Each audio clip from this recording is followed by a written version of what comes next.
મિત્રો, ક્યારે સ્મશાન કે કબ્રસ્તાનની શાંતિમાં ઊભા રહીને એક સવાલ પૂછ્યો છે કે જે ઈશ્વરે આપણને એક સરખા લોહી માંસના બનાવ્યા એ જ ઈશ્વરના દરબારમાં જવાના રસ્તા કેમ અલગ છે?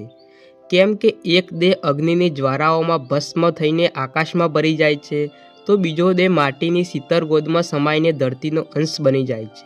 શું આ માત્ર ધર્મનો તફાવત છે કે પછી એની પાછળ કોઈ છુપાયેલું રહસ્ય છે? આજે આપણે કોઈ ધર્મની નહીં પરંતુ અંતિમ સત્યની વાત કરીશું જે હિન્દુ અને મુસ્લિમ બંને પરંપરાઓમાં છુપાયેલું છે. આ વિડીયો તમારા જીવન અને મૃત્યુને જોવાનો નજરિયો કાયમ માટે બદલી નાખશે, માટે આ વિડીયોને અંત સુધી જરૂર જોજો. મિત્રો, આ સંસારમાં જેને જન્મ લીધો છે તેની વિદાય નિશ્ચિત છે, પણ શું તમે ક્યારે વિચાર્યું છે કે એક જ ઈશ્વરના સંતાનોને વિદાય આપવાની રીત કેમ અલગ છે? કેમ હિન્દુ ધર્મમાં દેહને અગ્નિને સમર્પિત કરાય છે જ્યારે મુસ્લિમ ધર્મમાં માટીમાં દફનાવવામાં આવે છે? શું આ માત્ર રિવાજ છે કે તેની પાછળ કોઈ ઊંડું આધ્યાત્મિક રહસ્ય છુપાયેલું છે? આજે આપણે જાણીશું એ સત્ય જે જીવન અને મૃત્યુ પ્રત્યેની તમારી જોવાની દ્રષ્ટિ બદલી નાખશે. સનાતન ધર્મ મુજબ આ માનવ શરીર 5 તત્વોનું બનેલું છે: પૃથ્વી, જળ, અગ્નિ, વાયુ અને આકાશ. મૃત્યુ પછી આ દેહ ફરી એ જ તત્વોમાં ભરી દેવાની પ્રક્રિયા એટલે અગ્નિદાહ. શાસ્ત્રો કહે છે કે અગ્નિ એ સૌથી પવિત્ર શુદ્ધિકરણનું માધ્યમ છે.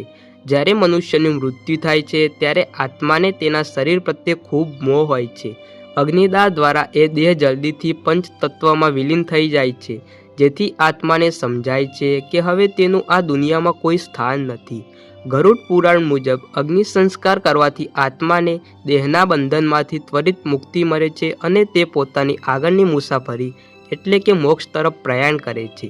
આ એક પ્રકૃતિનું ઋણ ચૂકવવાની વિધિ છે. જે પૃથ્વી પાસેથી લીધું હતું તે અગ્નિ દ્વારા કુદરતને પાછું સોંપી દેવામાં આવે છે. હવે વાત કરીએ ઇસ્લામ ધર્મની. મુસ્લિમ ધર્મમાં મૃતદેહને દફનાવવાની પરંપરા છે જેની પાછળ અત્યંત સુંદર રહસ્ય છુપાયેલું છે. ઇસ્લામની માન્યતા મુજબ અલ્લાહે પ્રથમ મનુષ્ય એટલે કે હજરત આદમને માટીમાંથી બનાવ્યા હતા.